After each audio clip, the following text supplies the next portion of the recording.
नमस्कार मित्रों, मैं अतुल आप सभी का अपने online YouTube channel learn with focus पे बहुत बहुत स्वागत करता हूँ। मित्रों, जैसा कि आप जान रहे हैं कि जो आपकी लेखपाल की परीक्षा वो जून माह में प्रस्तावित है। हालांकि अभी ऐसी कोई ऑफिशियल न्यूज नहीं आई है, लेकिन आप मान के चलिए क्योंकि आपके पास 2 मंथ का समय है, आप लोग अच्छे से तैयारी करिए। तो आज हम लोग जो आपके सम्मुख लेकर उपस्थित हुए हैं वो भारत वन स्थिति रिपोर्ट 2021 है। जैसा कि आप सभी को मालूम होगा, इसको हम लोग स्टार्ट में IFSR Indian forest survey report भी कहते हैं। सबसे पहले ये जानेंगे सब कि ये रिपोर्ट वास्तव में होती क्या है और इस रिपोर्ट की इतनी इंपॉर्टेंस क्यों है। जैसा कि आप जान रहे हैं कि हमारे इस पर्यावरण में जिस प्रकार हमारा जीवित रहना जरूरी है, ठीक उसी प्रकार से पेड़ पौधों का भी होना जरूरी है। क्योंकि इस पारिस्थितिकी में, इकोसिस्टम में पेड़ पौधे भी जरूरी है, मानव भी जरूरी है, क्योंकि दोनों के बीच में एक अन्योन क्रिया होती है। मतलब एक ऐसी क्रिया होती है जिसके माध्यम से एक का दूसरे पर और दूसरे का पहले पर निर्भरता काफी बढ़ जाती है। तो हम लोग इसी संदर्भ में बात करेंगे कि वास्तव में इसकी इंपॉर्टेंस क्या है, यह रिपोर्ट किस प्रकार रिलीज की जाती है, इस रिपोर्ट को बनाने में जो गवर्नमेंट ऑफ इंडिया किन किन डाटों का प्रयोग करती है, रिपोर्ट कैसे तैयार की जाती है, इनकी विभिन्न पहलुओं पर हम लोग चर्चा करेंगे। सबसे पहले आप लोगों ने जाना IF Indian state of forest report, ठीक है, इसको हम लोग बोलते हैं। यह जो रिपोर्ट थी वो आपकी 17वीं रिपोर्ट थी। ध्यान दीजिएगा, यह रिपोर्ट आपकी 17वीं रिपोर्ट थी। जो प्रथम रिपोर्ट है वो आपके 1987 में रिलीज की गई थी। यह रिपोर्ट भारतीय वन सर्वेक्षण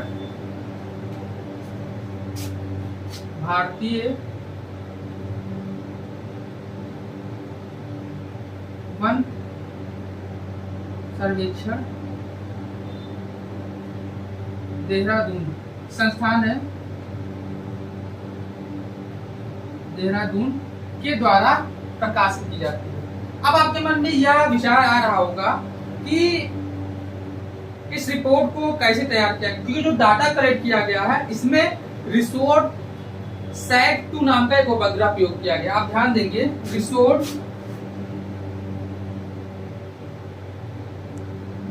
सैट-2 नाम के एक उपग्रह का प्रयोग किया है। आप लोग ये मान के चलिए, ठीक है, मान के चलिए यही चीजें हैं, इसको आप लोग ध्यान रखें। सबसे पहले यह द्विवार्षिक रिपोर्ट है। इसका प्रथम बार प्रकाशन 1987 में किया गया था। साथ ही साथ में इस बार की रिपोर्ट में रिसोर्ट सैट-2 नामक उपग्रह का प्रयोग किया गया है। ये आपकी द्विवार्षिक रिपोर्ट है। आगे हम लोग बढ़ते हैं। जैसे लिखा हुआ राष्ट्रीय वन नीति 1988, ठीक है, ये भी आपके लिए जरूरी है। आप देख रहे हैं ये फर्स्ट बार रिपोर्ट 1987 में पब्लिश हुई है, लेकिन जो आपकी राष्ट्रीय वन नीति है वो 1988 है।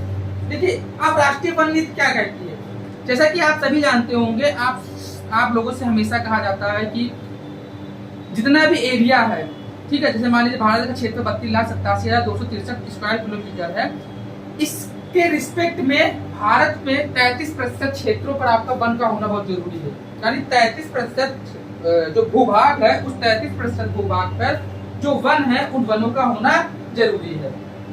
इस संदर्भ में अगर हम लोग बात करते हैं तो ये रिपोर्ट, यानी जो 33% होंगे वो वन कैसे हमको पता लगता है, तो वो हमको जो भारतीय वन नीति है इसके माध्यम से पता चलता है। और ये बताती है कि 33% भूभाग पर वन होने चाहिए। एक चीज आप समझिए। दूसरी चीज चलिए देखिए, 2 चीज होती है, एक वनावरण होता है, एक वृक्षावरण होता है। वनावरण और वृक्षावरण दोनों अलग चीज है। वन का मतलब सीधे वन से होता है, जैसे वन को भी हम लोग 3 भागों में डिवाइड करते हैं, और वृक्ष का मतलब आप जानते होंगे जो पेड़ पौधे होते हैं। तो अब देखिए इस रिपोर्ट में क्या क्या बातें की गई है उसके बारे में हम लोग चर्चा करेंगे। देखिए, जो क्वेश्चन पूछे जाते हैं they will ask in this manner. सबसे पहले जो क्वेश्चन पूछे जाएंगे वो आपके पूछे जाएंगे मैंग्रोव वन से रिलेटेड। दूसरे क्वेश्चन पूछे जाएंगे आपके वनावरण प्लस वृक्षावरण से पूछे जाएंगे। तीसरा क्वेश्चन पूछा जाता है कि बताइए कुल मिलाकर जो वनावरण है प्लस वृक्षावरण में कितनी आपके वृद्धि हुई है। तो एक एक करके हम लोग चीजों को देखते हैं। जैसे कुल वनावरण देखा जाए तो 21.71% है। कुल वनावरण और वृक्षावरण की बात की जाए 24.62% है। अब थोड़ा ध्यान दीजिएगा, जैसे मैंने आपको बताया कुल वनावरण 21.71%, कुल वनावरण वृक्षावरण 24.62%। ठीक है, कुल वनावरण 21.71%, कुल वनावरण एवं वृक्षावरण 24.62%। अब देखिए अगर इसमें से इसको सब्ट्रैक्ट कर देते तो वृक्षावरण निकल आएगा, यानी वृक्षावरण बराबर, यानी वृक्षावरण कितना प्रतिशत है, देखिए ऐसा भी पूछा जा सकता है। तो आप इसमें सब्ट्रैक्ट कर दीजिए 24.62 में से 21.71%, 2 में से 1 गया 1, 16 में से 7 गया 9, 3 में से 1 गया 2, यानी कि आप बात करेंगे 2.91%। ठीक है, यानी कि वृक्षावरण की हम लोग बात करते हैं तो वृक्षावरण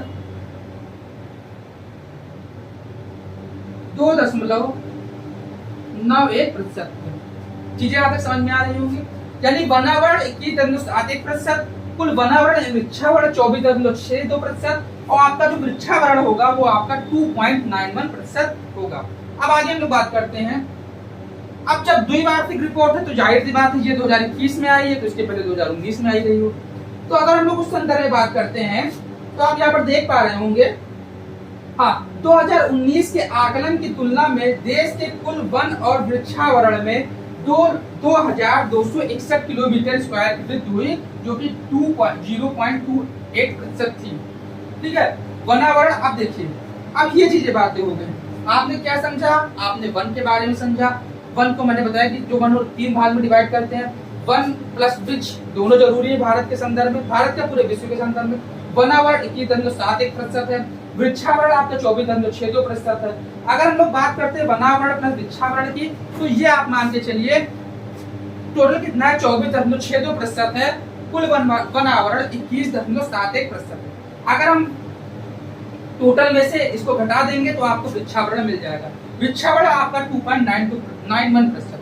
अब बात यहाँ पर ये आती है कि बताइए कि भारत के संदर्भ में बात करें तो किस किस क्षेत्र में या किस किस राज्य में जो आपके वन है वो पाए जाते हैं। आप सबसे पहले देखेंगे, देखिए यहाँ पर 2 चीजें, वन आवरण में वृद्धि क्षेत्रफल के हिसाब से वन, ठीक है, और यहाँ पर हम लोग देखेंगे टोटल वनावरण प्रतिशत के हिसाब से, और फाइनली हम लोग क्या देखेंगे, मैंग्रोव वन। मैंग्रोव वन के बारे में भी हम लोग आगे चर्चा करेंगे। तो वन आवरण में अगर वृद्धि की बात करते हैं तो आप लोग ध्यान दीजिएगा, सबसे ज्यादा वृद्धि कहाँ पर हुई है, पहले नंबर पर आंध्र प्रदेश, दूसरे नंबर पर तेलंगाना, तीसरे नंबर पर आपके उड़ीसा। कितनी वृद्धि हुई है, 647 वर्ग किलोमीटर स्क्वायर, तेलंगाना में 632 वर्ग किलोमीटर स्क्वायर, और उड़ीसा में आपके 537 वर्ग किलोमीटर स्क्वायर। ठीक है, ये क्या है, ये वन आवरण। यहाँ वृक्षावरण की बात नहीं पड़े, वन आवरण 21.71%। तो उस संदर्भ में बात हो रही है कि कहाँ पर वृद्धि हुई, आपके आंध्र प्रदेश में सबसे ज्यादा वृद्धि हुई है, फिर तेलंगाना में, और फिर फाइनली आपके उड़ीसा में। ठीक है, चीजें आपको समझ में आ रही है।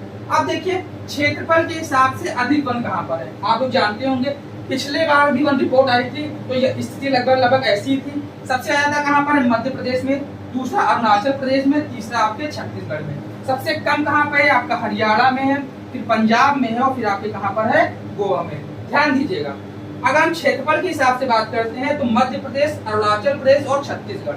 सबसे कम की बात करते हैं आपके हरियाणा हो जाएगा, पंजाब हो जाएगा और गोवा। ठीक है, समझ में आ रहा हो, यानी सबसे अधिक वन कहाँ, क्षेत्रफल के हिसाब से। ये प्रतिशतता नहीं है, ये क्षेत्रफल के हिसाब से। मध्य प्रदेश, अरुणाचल प्रदेश और छत्तीसगढ़।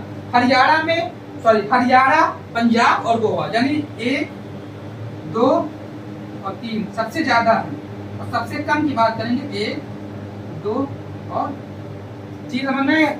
चलिए आगे हम लोग बात करते हैं। अब देखिए वनावरण प्रतिशत के हिसाब से, ठीक है, प्रतिशत और क्षेत्रफल दोनों अलग अलग चीजें होती है। ठीक है, जैसे आप मान के चलिए, जैसे कुछ इस तरह से मानिए, जैसे मान लीजिए एक संख्या है 100, ठीक है, अब 100 में है मान लीजिए 50, लेकिन एक संख्या है 10, लेकिन है क्या, जो 10 संख्या वो किसी का क्या है, 60%। ठीक है, तो देखेंगे क्षेत्रफल के हिसाब से आपका 50 बड़ा होगा, लेकिन प्रतिशत के हिसाब से आप क्या देखेंगे, 60 बड़ा होगा। तो 2 चीजें होती हैं। चलिए आगे हम लोग देखेंगे, तो हाँ ये हो गया। अब देखिए वनावरण प्रतिशत के हिसाब से बात करेंगे तो उसमें आपका पहले नंबर पर मिजोरम है, दूसरे नंबर पर अरुणाचल प्रदेश और तीसरे नंबर पर मेघालय है। अब मैंग्रोव वनों की बात करते हैं तो मैंग्रोव वन में देखेंगे मैंग्रोव वन कितना टोटल 4992 किलोमीटर, 17 किलोमीटर के स्क्वायर की वृद्धि हुई है। सबसे ज्यादा मैंग्रोव वन कहाँ पाए जाते हैं? आपके सबसे ज्यादा मैंग्रोव वन आपके वेस्ट बंगाल में यानी पश्चिम बंगाल में पाए जाते हैं। सर्वाधिक वृद्धि वाले राज्य देखिए, ये अलग चीज है, थोड़ा सा ध्यान दीजिएगा क्योंकि आपसे पूछा जा सकता है। तो उड़ीसा में, फिर महाराष्ट्र में, फिर कर्नाटका में। ध्यान दीजिएगा, जो सर्वाधिक वृद्धि हुई है वो आपके उड़ीसा में है, फिर महाराष्ट्र में है, फिर कर्नाटका में। हालांकि सर्वाधिक वन जो मैंग्रोव वन है वो आपके कहाँ पाए जाते हैं? सर्वाधिक मैंग्रोव वन है आपके वो आपके पश्चिम बंगाल यानी वेस्ट बंगाल में पाए जाते हैं। ठीक है, सबसे ज्यादा उड़ीसा, महाराष्ट्र और कर्नाटक। ठीक है, यहाँ तक चीजें आपको समझ में आएगी। फिर बार एक रिवीजन कर लेते हैं। हम लोगों ने पढ़ा क्या? हम लोगों ने पढ़ा भारतीय वन स्थिति रिपोर्ट। ये कैवी रिपोर्ट थी, 17वीं रिपोर्ट थी। पहली रिपोर्ट कब पब्लिश की गई थी? 1987 में पब्लिश की गई थी। भारतीय वन नीति कब की है? भारतीय वन नीति 1988 की। किस उपग्रह का प्रयोग किया? रिसोर्ट सेट 2 का प्रयोग किया गया। अगर हम बात करते हैं कुल कितना वनावरण है तो वनावरण 21.71% है, वृक्षावरण 24.62% है। अगर हम लोग बात करते हैं कुल वनावरण वृक्षावरण में से वनावरण को घटा देते हैं तो वृक्षावरण निकल के आता है 2.99% है। आगे हम लोग बात करेंगे वनावरण कुल 2261 किलोमीटर की दूरी। सबसे ज्यादा वन कहाँ पाए जाते हैं? क्षेत्रफल के हिसाब से आप देखेंगे आपके मध्य प्रदेश पाए जाते हैं और फिर उसके बाद में आपका अरुणाचल प्रदेश आएगा। अगर हम क्षेत्रफल के हिसाब से कम की बात करते हैं तो आप देखेंगे हरियाणा है, पंजाब है, गोवा। सबसे ज्यादा वृद्धि कहाँ पर हुई? तो वृद्धि आपके आंध्र प्रदेश, तेलंगाना। अब देखिए याद भी रख सकते हैं, आंध्र प्रदेश और तेलंगाना अगल बगल है। आंध्र प्रदेश, तेलंगाना, फिर फाइनली उड़ीसा। सबसे ज्यादा मैंग्रोव वन कहाँ पाए जाते हैं? आपके पश्चिम बंगाल में पाए जाते हैं। इसमें अगर बात करेंगे वृद्धि कहाँ पर हुई है? उड़ीसा, महाराष्ट्र और कर्नाटक में। वनावरण प्रतिशत सबसे ज्यादा कहाँ पर है? तो वनावरण जो प्रतिशत है वो आपके मिजोरम में है, फिर अरुणाचल प्रदेश में है और फाइनली आपका क्या है? मेघालय में। ठीक है, तो ये थी आज की हमारी पूरी क्लास। आशा है पूरा विश्वास होगा कि चीजें आपको समझ में आ रही हैं। अगर चीजें समझ में आ रही है तो वीडियो को लाइक कर दीजिए और चैनल पर फर्स्ट टाइम विजिट कर रहे हैं चैनल को सब्सक्राइब कर लीजिए। मिलते हैं नेक्स्ट वीडियो में, तब तक के लिए धन्यवाद। जय हिंद, जय भारत।